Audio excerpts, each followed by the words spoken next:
मेरे प्यारे बच्चों, आईसीएसई काउंसिल पर आधारित भिक्षुक कविता जो है वो सूर्यकांत त्रिपाठी निराला जी के द्वारा लिखा गया है। इस कविता में एक भिक्षुक की दयनीय स्थिति का वर्णन किया गया है।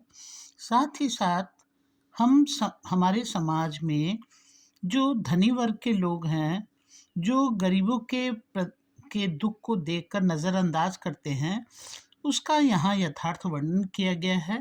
ध्यान से सुनिए, मैं आपको समझा रही हूँ। कहता है, वह आता मतलब कौन आता? एक भिक्षुक आता। दो टूक कलेजे के करता पछताता पथ पर आता। दो टूक यानी दो टुकड़े।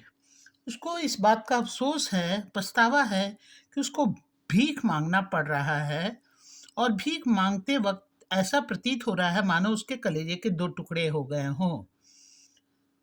पेट पीठ दोनों मिलकर है एक। उसकी दयनीय स्थिति ऐसी है कि उसके पेट और पीठ दोनों एक दूसरे से सटे हुए हैं, यानी वह बहुत दिनों से भूखा है और भूख के कारण उसके पेट पीठ दोनों मिल गए हैं और वो इतना कमजोर हो गया है। चल रहा लुकुटिया टेक, लुकुटिया बोलते हैं लाठी को, और चलने में असमर्थ होने के कारण वह लाठी के सहारे लेकर चल रहा है। क्यों? क्योंकि उसे भीख मांगकर अपने पेट को भरना है, इसीलिए चल रहा लुकुटिया टेक, लाठी के सहारे वह आगे बढ़ रहा है। मुट्ठी भर दाने को, और वह मुट्ठी भर दाने के लिए वह जगह जगह दर दर लोगों के सामने घूम रहा है कि मुट्ठी भर दाने को, भूख मिटाने को, जो उस अन्न नहीं मिलने के कारण जो उसे भूख लगी है, वह लोगों के सामने मुट्ठी भर दाने, यानी कोई भी भिखारी ये नहीं कहता है कि हमको 500 रुपया दो, हमको 1000 रुपया दो। हर भिखारी यही कहता है कि मुट्ठी भर दो। अब उसके मन में ये रहता है कि यदि हम 10 दरवाजे जाएंगे तो 10 दरवाजे से मिले हुए अन्न से उसका भूख मिट जाएगा। यहाँ भी कवि वही लिखे हैं कि मुट्ठी भर दाने को भूख मिटाने को, यानी अपनी भूख मिटाने के लिए वह मुट्ठी भर दाने की आशा में लोगों के सामने दर दर की ठोकरें खा रहा है। मुंह फटी पुरानी झोली को फैलाता, और उसके हाथ में एक फटी पुरानी झोली है जो वह लोगों के सामने भीख मांगते हुए सबके सामने बढ़ा रहा है ताकि कोई कुछ दे दे, ताकि उसका भूख शांत हो जाए। दो टूक कलेजे के करता पछताता पथ पर आता। वह भीख मांगते हुए काफी पछता रहा है और ऐसा प्रतीत हो रहा है मानो उसके कलेजे के दो टुकड़े हो गए हों। ये हुआ हमारा पहला स्टेंजा। अब उसके साथ साथ देखिए क्या लिखा है। साथ दो बच्चे भी है सदा हाथ फैलाए। उस भिखारी के साथ साथ उसके दो बच्चे भी हैं, और वो दोनों बच्चे एक इधर और एक उधर, एक बाएं और एक दाएं दोनों हैं। और वो बच्चे क्या कर रहे हैं उसके बारे में सुनिए। साथ दो बच्चे भी है सदा हाथ फैलाए। अपने पिता की तरफ वो बच्चा भी हाथ फैलाया है ताकि कोई उस पर दया दृष्टि दिखा दे या कुछ दया कर दे, कुछ दे दे।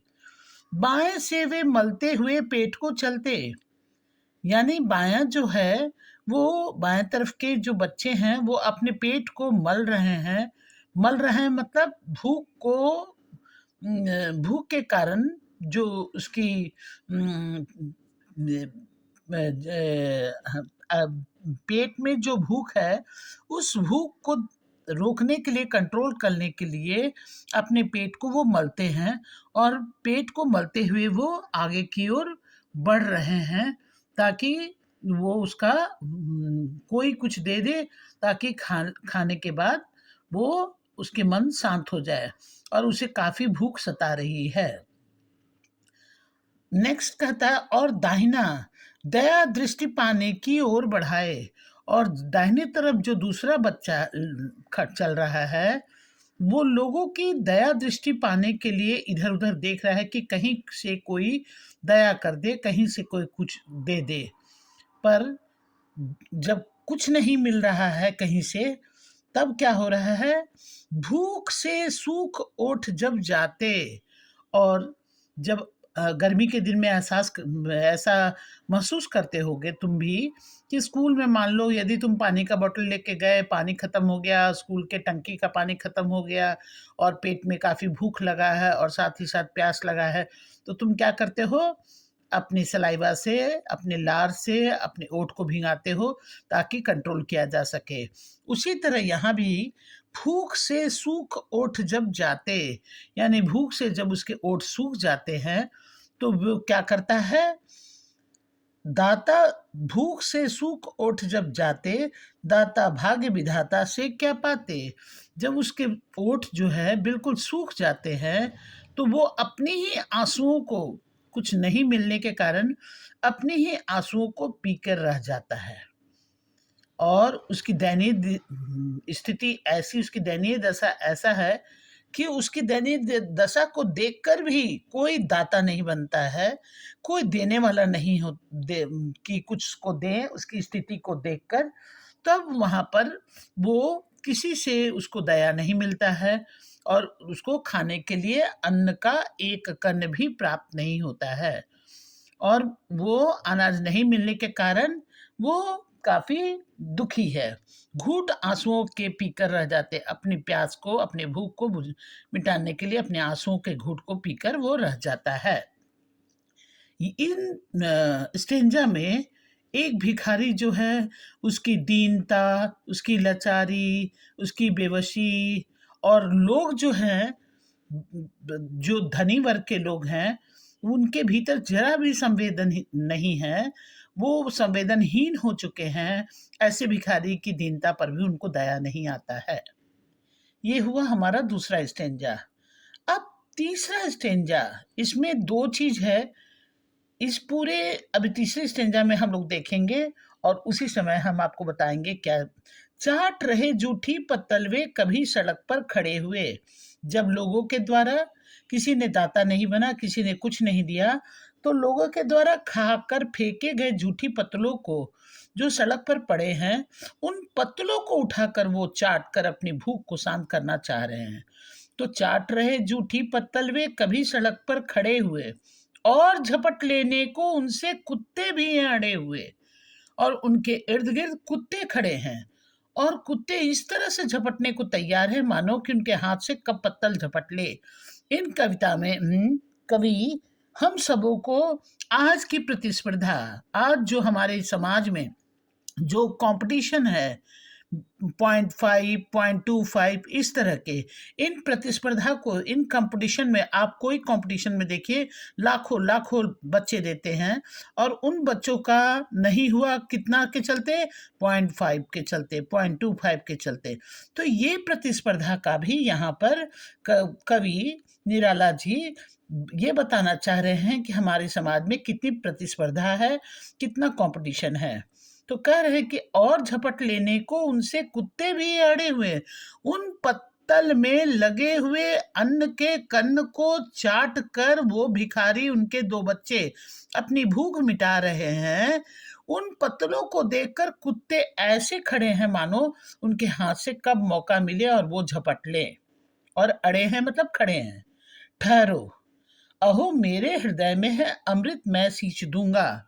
यहाँ पर कवि जो कह रहे हैं कि वो इस ऐसी स्थिति को देखकर काफी दुखी हो गए हैं, और उनके दुख दर्द को मिटाने के लिए वो काफी बेचैन हो गए हैं।